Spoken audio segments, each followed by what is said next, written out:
Soir. Avec Marceau et Laurence. Marceau, le soir. Radio X. Bon, je suis allé de me faire achaler depuis 8 heures ce soir. Les gens m'écrivent « Hey Marceau, quand est-ce qu'il va être là? Christian Page, quand est-ce qu'il va être là? » Ben là, cette semaine, c'est un peu plus tard. C'est maintenant. Il est avec nous. Christian Page, journaliste, chroniqueur, auteur, conférencier. Il est avec nous pour sa chronique de l'insolite. Salut mon cher Christian. Salut Yannick. Comment oui, je suis là. Comment ça va? Ça va bien, toi? Oui, ça va. Mais t'as une grosse journée, ça a l'air, toi. Ben oui, disons, cet après-midi, j'étais dans votre bled à Québec. Hein, tu faisais ça? Ben oui, je tournais pour l'émission Trucs et compagnie. Donc, il y a eu un enregistrement cet après-midi. Donc, j'ai vraiment fait un aller-retour, là, Montréal-Québec. Donc, j'ai tourné un segment pour y parler du triangle des Bermudes. Okay. Et ça va être diffusé ce week-end. Je crois que c'est dimanche que les gens pourront voir ça en matinée à VTV. T'as pas Trucs l'heure? et compagnie. Oh, malheureusement, j'ai pas l'heure, mais c'est en matinée. Et c'est sur le triangle des Bermudes. En fait, on recevait Alex Perron, qui était l'invité d'émission. Et Alex, ça fait quand même plusieurs reprises que je le rencontre. C'est un type qui a toutes sortes de passions, mais l'une d'entre elles, c'est les phénomènes paranormaux, étranges et insolites. Tu sais qu'il a même fait partie d'un petit groupe de chasseurs de fantômes. Oui, je l'avais déjà entendu dire ça. Ouais. Et donc, c'est ça. Comme c'est un passionné des sujets paranormaux, ben cette semaine, j'ai décidé de l'entretenir sur le triangle des Bermudes. Parce qu'il m'avait déjà posé cette question-là. Est-ce que oui ou non, il faut croire au triangle des Bermudes? Et donc, on a abordé cette question-là. Ce fut très agréable. T'as-tu été attentif cette semaine? Dans le Journal de Québec et le Journal de Montréal, il y a une escouade qui sont allés dans un ancien hôpital psychiatrique. Et sais-tu à quel endroit, Laurence? Pas loin de Drummondville. Oui, c'est à Sainte-Clotilde de Horton. Et là, encore une fois, il y a une équipe qui s'est déplacée pour enregistrer des trucs de fantômes. Puis là, on entend des gens répondre. On entend des gens cogner. Puis là, on se fait des peurs avec ça. T'as-tu été attentif à ça? Oui. En fait, je connais bien l'endroit. Est-ce que tu veux que je commente ça? Ben oui. Ben c'est parce que moi, là... Écoute, je vais d'abord te dire que le groupe en question, le groupe de chasseurs de fantômes, il est à peu près à l'image de tous les groupes de chasseurs de fantômes qu'on retrouve au Québec. Il y en a à peu près 200. Okay. Donc, ce sont des gens qui n'ont aucune formation académique. Ouais. Ce sont des gens qui utilisent une quincaillerie, détecteur de champs magnétiques, détecteur de ci, de ça. Mais la plupart d'entre eux savent même pas vraiment à quoi ça sert et qu'est-ce que ça enregistre. Donc, ces gens-là vont là. Évidemment, ils utilisent un discours plus ou moins scientifique, mais c'est pas tout d'utiliser le discours. Encore faut-il en appliquer les règles. Et ça, malheureusement, ils ont absolument aucune idée de ce qu'est un protocole scientifique. Donc, ils n'ont pas peur des mots, ce sont des amateurs, des gens qui vont là. On l'a déjà dit d'ailleurs à l'émission, hein. On va là, on tripe. Oui. Puis on s'amuse. Ben, si ces gens-là tenaient ce discours-là, on va là, on tripe et on s'amuse, moi, j'aurais pas de problème. Mais quand ces gens-là débarquent avec leur quincaillerie et essaient de nous faire croire qu'ils font de la science parce qu'ils ont 3-4 appareils qui clignotent puis qui s'allument, c'est à peu près de la foutaise. Ben, ils n'ont pas peur des mots. C'est pas parce que j'ai de la technologie que je deviens un savant pour autant. Là. J'aurais beau donner une calculatrice à un chimpanzé, il deviendra jamais un mathématicien pour autant. Donc, cela étant dit, ces gens-là débarquent sur place. L'asile de Sainte-Clotilde de Horton, j'y suis allé à plusieurs reprises. Oui. Un événement très marquant dans l'histoire de l'asile, c'est à la fin des années 80, un incendie va faire 9 victimes. Faut dire que le bâtiment a connu plusieurs vocations. Ça a été un collège pour garçons d'obédience chrétienne. Ensuite, il a changé de vocation. Il est devenu un hôpital ou en fait une sorte de clinique externe pour les gens handicapés mentaux. Et puis, à la toute fin, c'était une sorte de sanatorium, une maison de repos pour les gens qui souffraient de maladies mentales. Et puis, voilà qu'à la fin des années 80, il y a cet incendie qui va faire 9 victimes. Depuis, quelques propriétaires se sont proposés de réactiver les lieux, mais devant les coûts astronomiques que représentait l'idée de retaper le bâtiment, il a été définitivement abandonné. Et là, ça fait donc une 20aine d'années à peu près que le bâtiment est abandonné. Il faut bien comprendre, Yannick, que c'est un très grand bâtiment qui fait 5 étages. C'est un bâtiment qui est vide. C'est un bâtiment qui n'a plus aucun carreau à aucune fenêtre. C'est un bâtiment où il y a des rats gros comme des chats qui courent entre les murs. c'est un endroit plein de parasites. Il y a des chauves-souris, des colonies d'oiseaux qui logent dans les toits et qui logent dans les plafonds et les entretoits. Écoute, c'est un nick à bébite. Oui, c'est drôle que tu nous parles de ça parce que Laurence a planifié d'y aller dans quelques jours pour se faire peur avec ses chums. T'sais, alors là, écoute, essaie de t'imaginer, tu sais, c'est un peu ridicule. Là. T'as un groupe de coin-coin qui débarquent sur place, qui installent des équipements, puis là, ils sont là, puis ils parlent aux fantômes, tu sais. Ouais. M'entendez-vous? Puis là, d'un coup, ils entendent un... Ah, ben, le fantôme m'a parlé.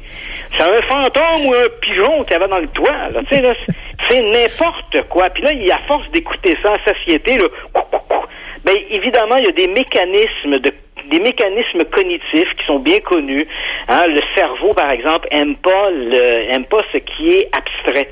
Donc, je te ferai entendre n'importe quoi d'abstrait. Si tu l'écoutes à satiété 20, 30, 50 fois, tu vas en venir à dégager des mots là-dedans. Tu vas avoir l'impression que ça dit allô, bonjour, salut, merci, bonsoir, Yannick Marceau et tout ce que tu voudras. Donc, finalement, c'est rien, ça.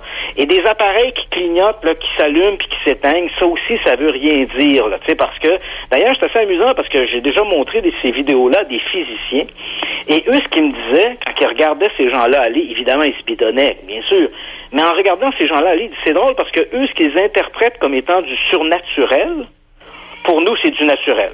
C'est-à-dire que aux yeux d'un physicien, si tu te présentes dans un lieu abandonné avec des détecteurs de champs magnétiques, des détecteurs d'ondes magnétiques ou de n'importe quel gadget comme ceux-là, ben c'est tout à fait normal qu'il va y avoir une réponse, qu'il va y avoir des lumières qui vont s'allumer quelque part parce que on est traversé par des ondes. Hein? Au moment où on se parle, Yannick, toi, dans ton studio, t'es transpercé par des ondes à la fois radiophoniques, télévisuelles, des ondes hertziennes. Ouais. Ton téléphone portable, si tu prends ton téléphone portable en main, probablement que tu reçois un signal. Tu vois? Effectivement. Pourquoi? Parce que les ondes entrent dans le studio. C'est pas parce que t'as pas un appareil pour les décoder que ces ondes-là n'existent pas. Tu comprends? Effectivement. Donc, même dans un lieu abandonné où il n'y a plus de courant électrique, ça ne veut pas dire qu'il n'y a pas d'ondes radio, ça ne veut pas dire qu'il n'y a pas d'ondes hertziennes qui traversent les lieux. Et là, tu as des appareils, et bien souvent, ces gens-là, écoute, on pourrait longuement en parler, ces gens-là utilisent des appareils qui rentrent en conflit les uns avec les autres. Hein, ce type est là, il se promène avec son walkie-talkie, il parle avec son chum qui est un étage plus haut, puis là, il s'étonne de voir la lumière de son petit K2 qui clignote, puis le type est même pas assez intelligent pour se rendre compte que quand il pèse sur son walkie-talkie, la lumière s'allume.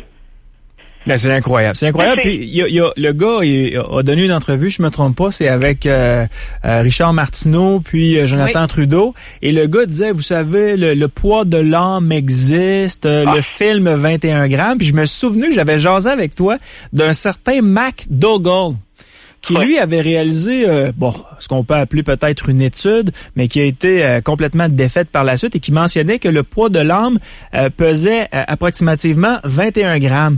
Et ce qu'on nous a révélé, c'est le scientifique Karl Kruszelnicki qui nous avait révélé ça, c'est que on s'est basé sur l'échantillon de 6 individus, et sur ces 6 individus-là, il y en a 2 qui ont été exclus pour des raisons techniques, entre guillemets, un qui a perdu temporairement 21 grammes avant de les reprendre par la suite à sa mort, bien entendu, et 2 qui ont perdu du poids au moment de la mort et en ont reperdu ensuite. Donc, c'est des individus qu'on a sortis de l'étude de McDougall, ce qui laisserait un cas unique comme base de départ pour cette théorie que McDougall avait émis au départ.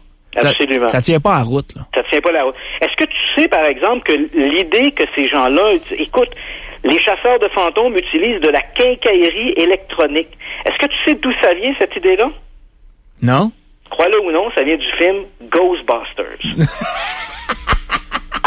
Avant ça, là, ça n'existait pas. Avant ça, là, les chasseurs de fantômes essayaient de documenter le paranormal en utilisant des moyens visuels.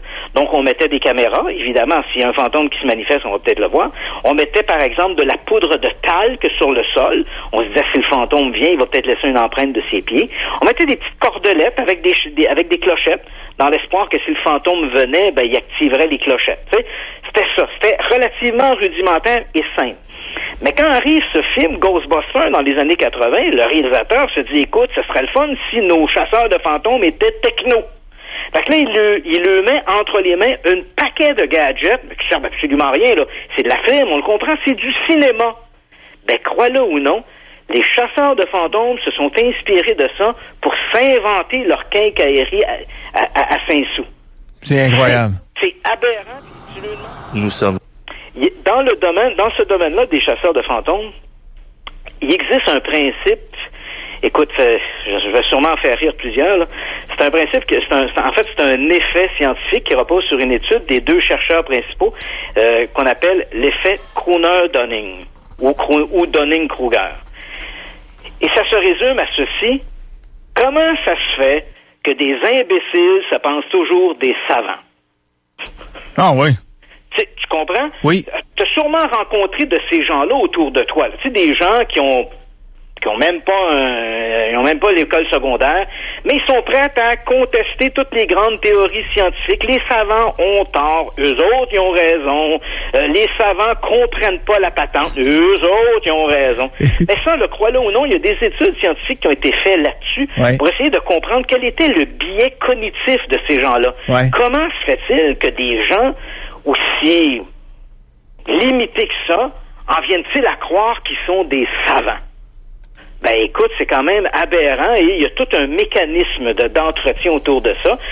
Ces gens-là n'arrivent pas à reconnaître leur incompétence. T'sais. Moi, je parle, par exemple, écoute, je viens de te donner un exemple. Le groupe de chasseurs de fantômes qui est allé dans notre asile de Sainte-Clotilde. Oui.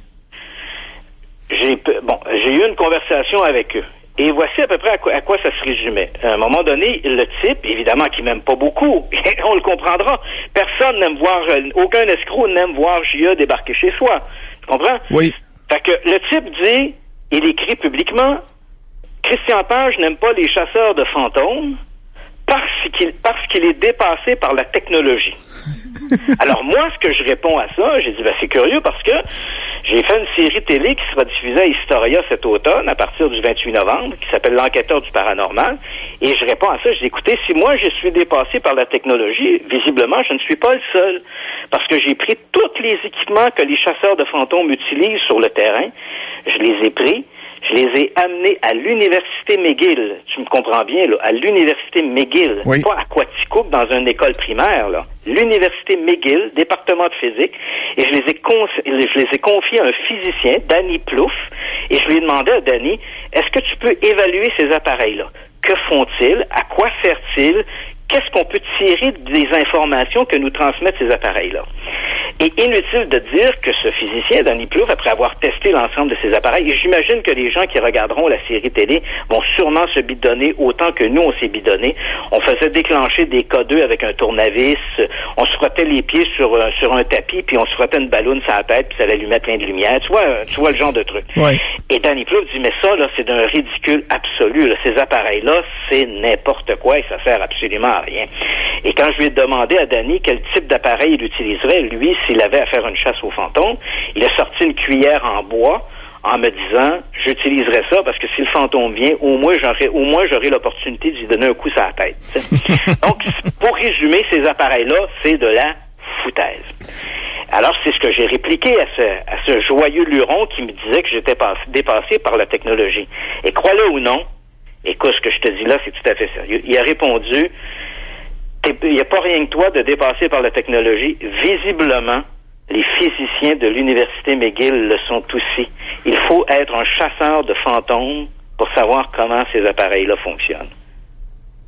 Incroyable. Est-ce que j'ai besoin de répéter ou je pense que les auditeurs en ont certainement bien compris? Non, tu nous as donné le topo, là, je pense, exact. Dans sa définition, autrement dit, si t'es pas membre de l'Académie française, tu peux pas utiliser le dictionnaire. Voilà. Hey, lors de ton dernier passage en studio, je me trompe pas, c'était vendredi passé, on s'est bien vu vendredi passé. Tu nous as parlé de Dom Gabriel Amorte. Oh, Dom Gabriel Amorte. Et tu vois la mort de Dom Gabriel Amorte, parce que c'est de cela qu'il était question, ça s'est pas arrêté à ça. Parce que Dom Gabriel Amorte, parce que là, on tombe vraiment dans un autre univers. Dom Gabriel Amorte, faut rappeler aux auditeurs que c'était le chef exorciste du Vatican. C'est un bonhomme excessivement coloré. Sa vie, sa carrière a été adaptée un peu au cinéma à travers le film Le Rite, qui mettait en vedette Anthony Hopkins. Donc, on s'est inspiré en partie de la vie de Dom Gabriel Amorte. Et durant sa carrière, qui a duré à peu près 30 ans, Dom Gabriel Amorte aurait fait entre 70 000 et 200 000 exorcistes. Exorcisme, pardon. Ah oui. Donc, on voit une très grosse carrière. Ça y faisait à peu près là, un exorcisme tous les 1h15 à peu près. Donc, il chômait pas, là. 365 jours par année, 24 heures sur 24, un exorcisme tous les 1h15. Bon. Cela étant dit, un gars qui avait un agenda très occupé, oui. Dom Gabriel est mort en septembre dernier, et là, il a laissé un peu un vide derrière lui. Et ce que l'on apprend cette semaine, c'est que là, maintenant, le Vatican serait en manque criant d'exorcisme. D'exorciste, bon, on va y arriver. Donc, c'est la déclaration que fait un certain Walter Castioli, qui est un psychologue, qui est un consultant scientifique pour l'Association internationale des exorcismes, des exorcistes. Tu veux que je t'aide, Christian, ouais? Ça va. Donc, l'Association internationale des exorcistes, donc une association qui était fondée par le père Gabriel Amorth. Ouais. Et là, ce que l'on apprend, c'est qu'effectivement, ils sont en manque, et on apprend également dans la foulée qu'il y aurait une demande croissante pour ces fameux rituels, parce que, à cause, sans aucun doute, de l'Internet, de la multiplication des sources d'informations, il y aurait de plus en plus de jeunes qui se livreraient à des activités occultes, incluant le Ouija, qui regarderaient des films ou des séries télé un peu comme Harry Potter, donc qui les favoriserait à s'intéresser à la magie. Et à cause de cela, apparemment, le diable serait partout, infiltrerait en fait toutes les sphères d'activité, et là, il y aurait une demande croissante pour ces fameux rituels d'exorcisme. Et là, le Vatican, visiblement, est en manque. Et, en fait, on a lancé un appel à tous. Donc, tous les prêtres à travers le monde d'obédience chrétienne et catholique qui voudraient se convertir en exorciste,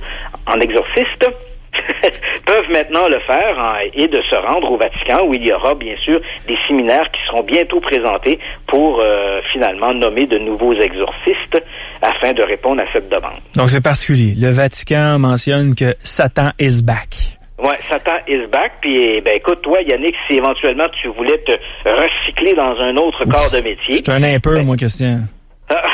J'ai trop pêché, je pense. Tu sais que dans le cas de l'exorcisme, dans la possession diabolique, oui. Tu sais qu'il existe, selon le Vatican, il existe 2 types de possession. Okay. Hein? Et ces 2 types de possession vont entraîner, bien sûr, 2 types d'exorcisme. Le premier, c'est celui qu'on appelle l'exorcisme mineur. Et l'exorcisme mineur, c'est des prières de libération, et elles s'adressent à une personne qui n'est pas possédée, mais tourmentée par le diable. Donc ça veut dire que dès que tu as des pensées impures, c'est la preuve que tu es tourmenté par le diable. Alors j'imagine que ça, c'est probablement ton cas. Oui. Et dans le cas plus extrême, là, évidemment, on n'est plus tourmenté par le diable, mais on est possédé par le diable. Donc là, on parle bel et bien de possession diabolique. Et dans ce cas-là, tu vas présenter plusieurs symptômes, donc celui de parler avec une voix gutturale. Et là, à ce moment-là, ça va nécessiter le grand exorcisme, c'est-à-dire celui qu'on a vu à peu près dans le film L'Exorciste, qui témoignait bien un peu de ce combat entre le bien et le mal. Non, tu vois, en fin de semaine, j'ai tellement une mauvaise influence sur Laurence que des fois, j'ai peur pour elle. Puis en fin de semaine, Laurence avait pas un baptême, mais une première communion, à célébrer. Une confirmation. Une confirmation. Puis je me suis dit, j'espère qu'à l'église, elle n'aura pas trop de problèmes. Puis elle m'a confirmé que quand elle s'est assise sur les bancs d'église, ça a commencé à chauffer, là. Oh! Ouais, elle a brûlé sur place. Bon. Tu vois, une mauvaise influence. J'ai fondu. Elle a fondu. Sur le siège de bois. Ou à moins que derrière ces airs angéliques, oui. Laurence cache une démone. Juste 2 petites cornes. Écoute, t'en connais pas encore parce que moi, je te confirme que c'est une petite démone. Un ange cornu. Voilà. Ouais, c'est ça. Hey, Laurence, as-tu déjà entendu parler du Mothman, communément appelé l'homme fallen? Jamais. T'as jamais entendu parler de ça? Ils ont fait un film avec Richard Gere, je me trompe pas, hein, Christian? Absolument. Richard Gere et Laura Linney, c'est un film de 2002. S'il y a des gens, des auditeurs qui l'ont pas vu, je le dis, c'est un excellent film, ça vaut la peine d'être vu. Et dans le cas du film ce film-là s'appelait La prophétie des ombres, en anglais The Mothman Prophecies. Et ce film, même si on avait transposé pour les besoins du film l'action au début des années 2000, alors que les événements réels qui les ont inspirés datent du milieu des années 60, le film avait quand même gardé cet aspect, ce climat original très mystérieux, très intriguant. C'est vraiment un film de climat et c'est absolument à voir si vous ne l'avez pas vu parce que c'est vraiment un très très bon film.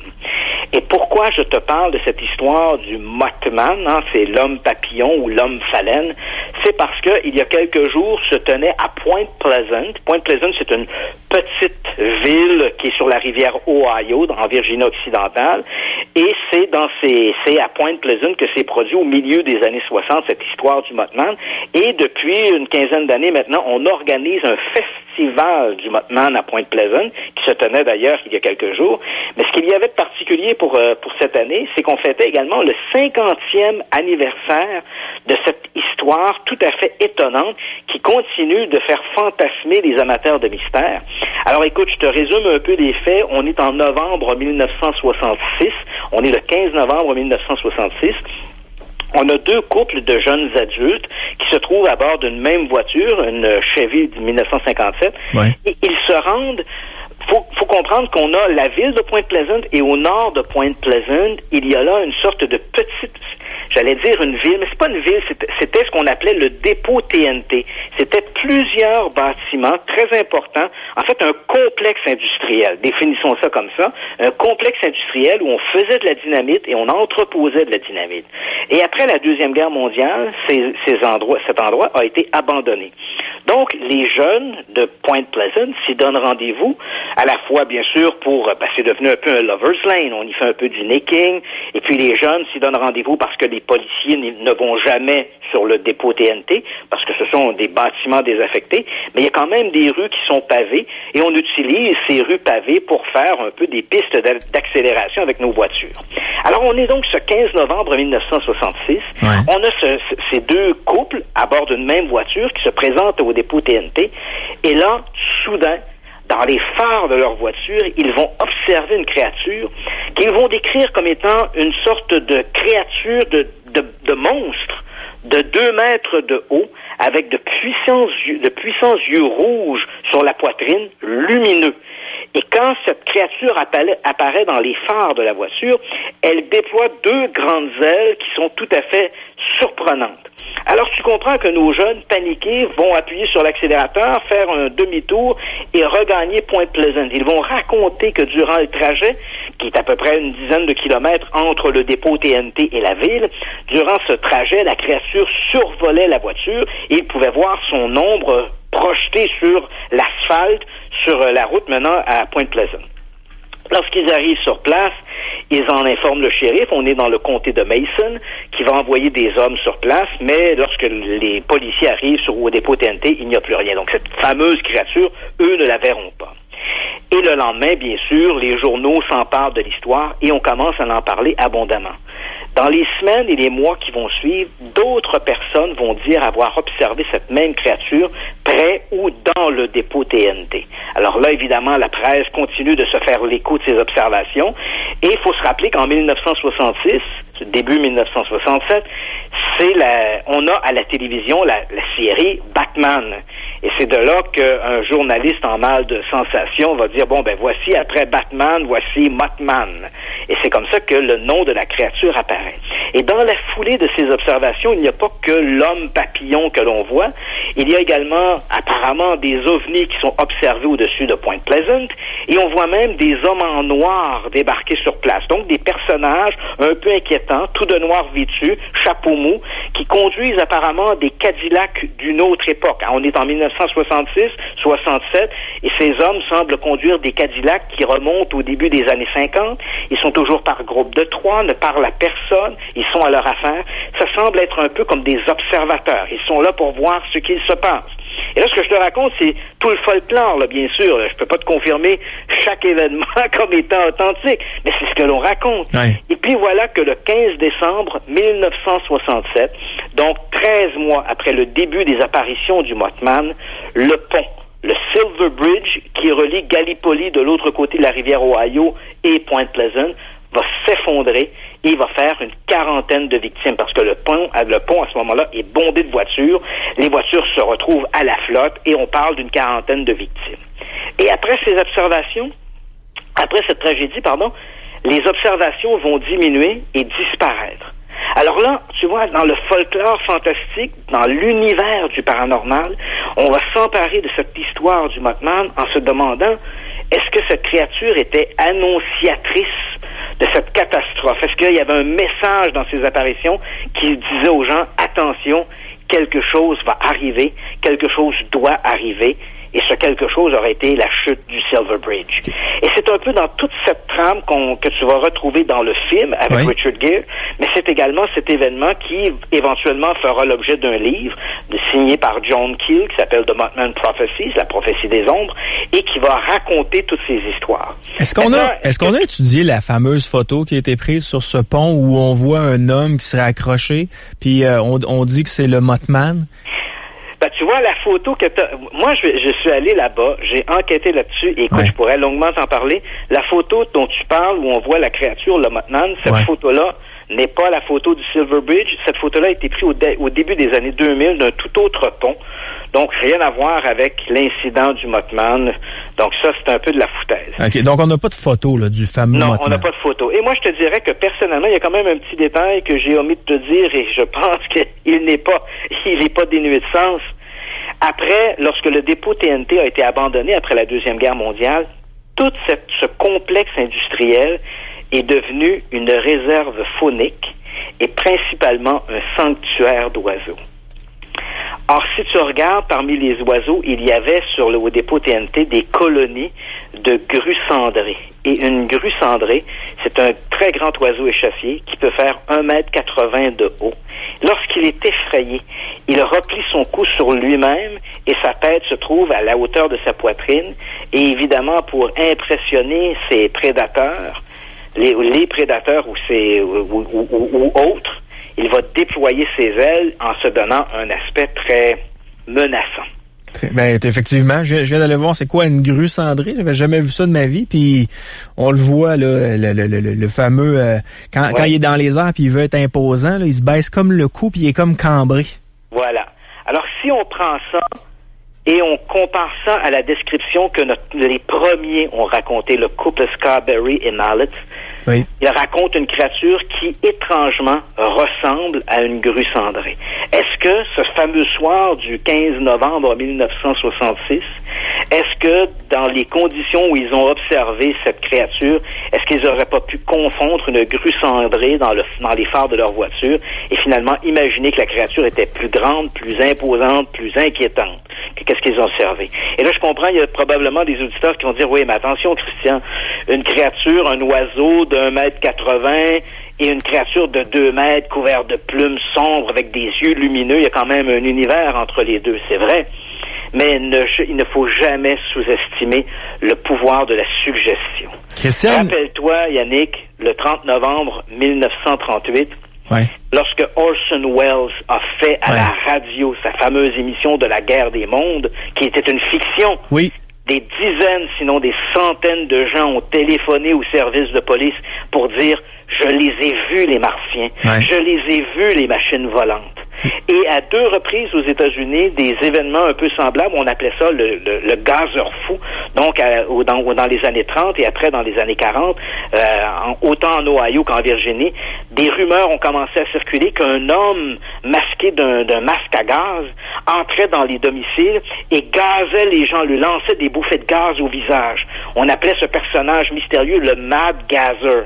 Et là, soudainement, lorsque les journaux ont commencé à parler de la présence de ce mystérieux gazeur fou, des gens appelaient à la police en disant « Je l'ai vu, je l'ai croisé sur la rue, je l'ai vu dans mon jardin à l'arrière de chez moi. » Les policiers, évidemment, se rendaient sur place, mais pour découvrir finalement que le Mad Gazer n'a jamais existé. Il n'a été qu'une rumeur locale. Donc à partir du moment où une histoire est racontée dans la presse et que les médias s'en emparent, elle va obligatoirement susciter toutes sortes de témoignages, même si ces témoignages sont tout à fait fictifs et imaginaires. Alors on peut se poser la question, est-ce que l'affaire du Mothman n'aurait pas simplement été inspirée par au départ une mauvaise interprétation, une erreur d'interprétation en voyant un oiseau, et ensuite les médias ont fait le reste et suscité soudainement cette une espèce de folie collective qui s'est emparée de Point Pleasant pendant 13 mois. Christian, il nous reste à peu près 2 trucs à jaser. Malheureusement, on n'a plus de temps parce que je t'ai questionné par rapport à ce qui s'était passé à l'asile. À Sainte-Clotilde. L'asile de Sainte-Clotilde. De Horton. On se garde les sujets. Un cadavre au grenier pour la semaine prochaine, mercredi? Oui, absolument. Salut, mon ami. Merci beaucoup. Ça marche. Salut, bonne soirée à tous. Bonne soirée. Bye-bye. Christian Page, allez faire un tour sur son site web christianpage.ca pour avoir accès à tous les livres de Christian Page qui sont, ma foi, extrêmement intéressants. Il est avec nous tous les mercredis entre 20h et 21h. Normalement, c'est 20h, mais comme il y avait beaucoup de choses à faire aujourd'hui, ben là, on l'a fait à 20h30, puis là, on a manqué de temps, Caroline. Gestion du temps, Marceau. Tu l'as pas pensé tout. Ouais. Ouais. T'es bon dans bien des affaires, sauf de la gestion. Dans quoi je suis bon?